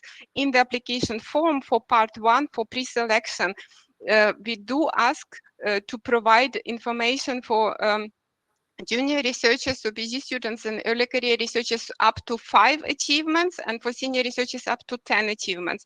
But in the full form, it's not limited, and it's for you to decide. You just need to fit the space, and this is you deciding what is relevant. You don't have to have 5 if you have only 3, but they are great. Maybe you put startup or something. This is you need to make the case, but there are no formal requirements on that in that regard. Thank you, Oksana. I now have a question that I might start giving it to the European Commission and Research Executive Agency. There was 2 very interesting questions that might be relevant to all our participants. I'll start with one of them. Is it possible to submit the same proposal to MSCA4Ukraine and then also submit the same one to the regular MSCA program? Maybe a question for Maria and or Alexandra? Well, I can take that. Thank you. Yeah, it is possible, but what is not possible to have both fellowships at that same time. So we will try and make sure that this would not be the case, of course. Yes. Very good. linking on to this then, Dominic, Oksana, or colleagues from the Commission, could you explain the situation that we did have a large number of excellent applications the last time around and that could not be funded, unfortunately? What can they do then in terms of applying to other programs? Could you explain that? Will we do this again? So, do you want to start? Shall I start? Dominic, start. Okay, we had, after the results of the first call, issued a certification that is aligned to the Seal of Excellence, since MSCA4Ukraine is a particular scheme within the broader envelope of MSCA. We could not award the Seal of Excellence, but we have developed a certificate called the Equivalent of Excellence, which is largely aligned and which had been acknowledged by a number of countries where Seal of Excellence schemes are implemented. And in fact, we had a number of success stories there. 5 research projects were awarded in Sweden.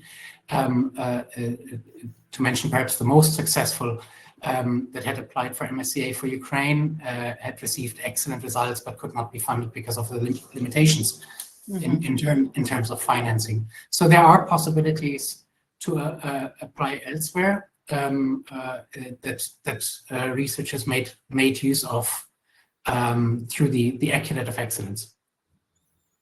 Thank you, Dominic, the Equivalent of Excellence. Oksana, would you like to add something, or? I could only say, of course, those who unfortunately were not successful in the first round could apply, even those who were offered and had to decline for whatever reasons. So basically only those who were really funded are not eligible.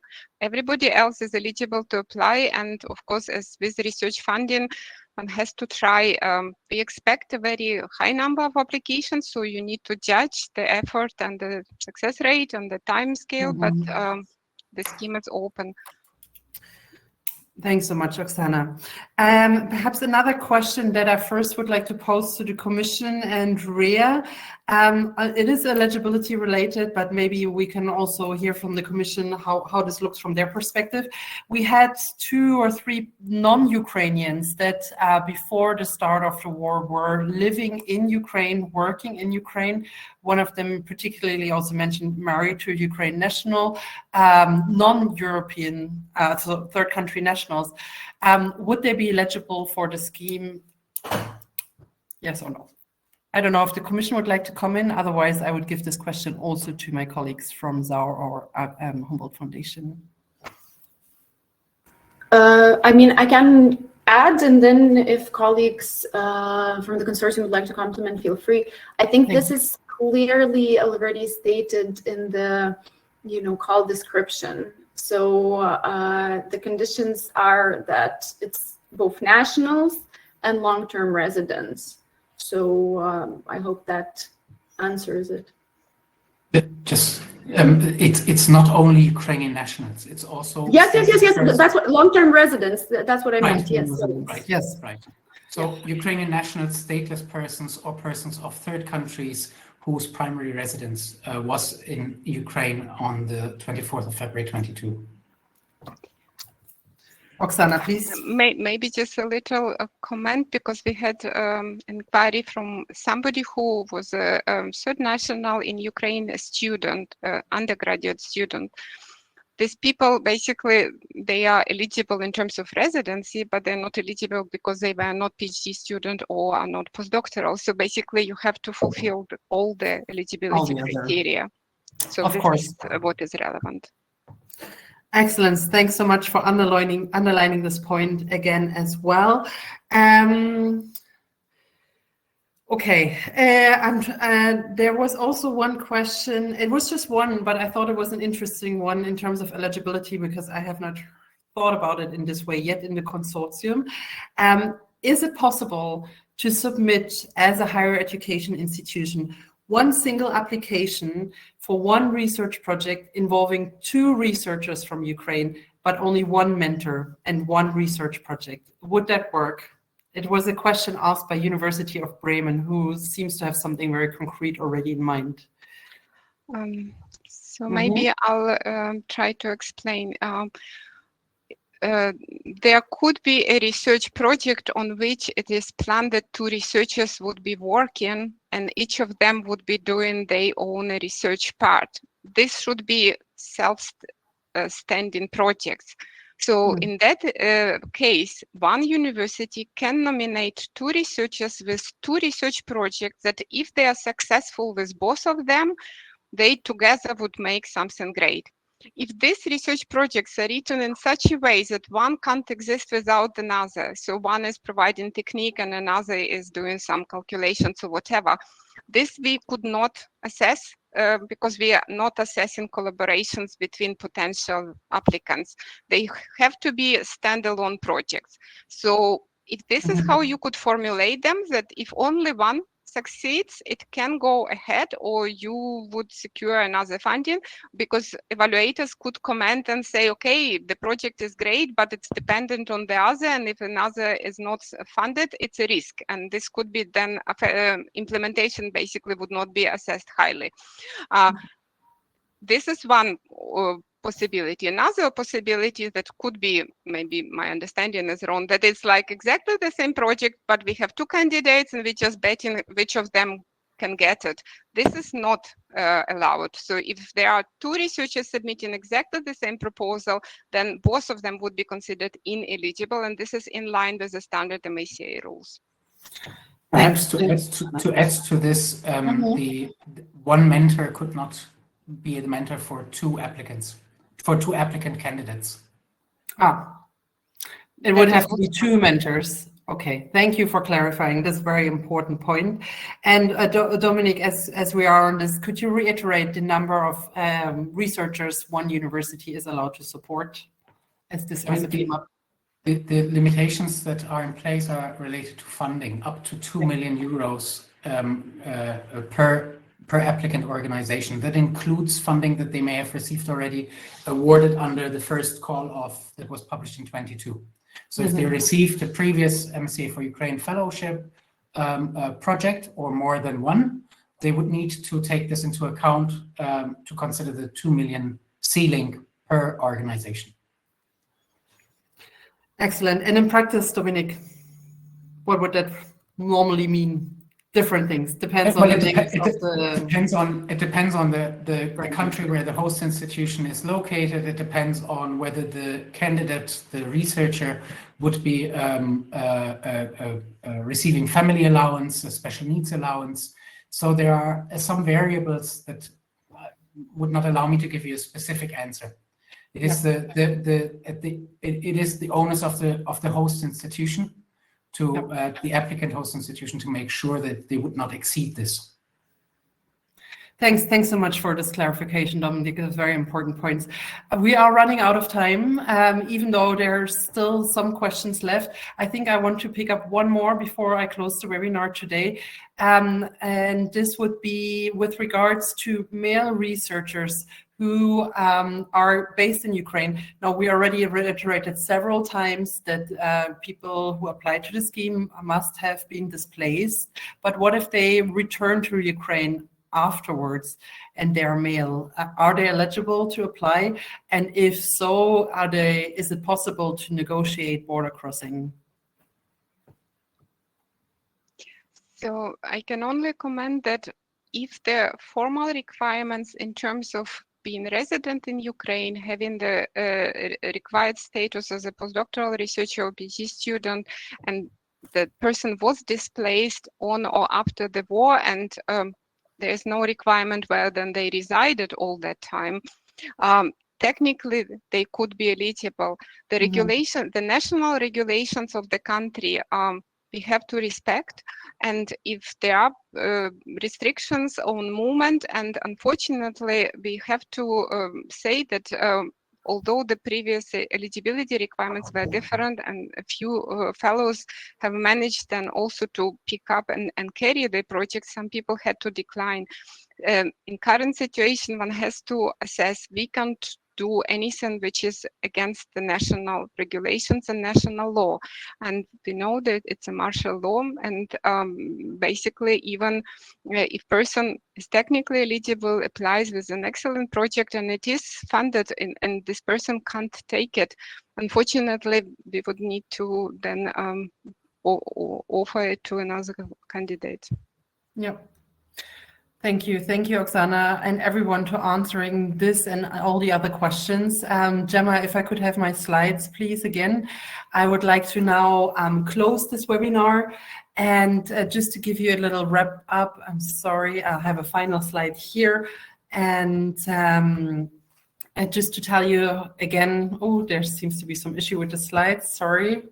To tell you again, here we are, the next steps in MSCA for Ukraine. Already 2 days ago, you probably have seen that the call for applications has been issued.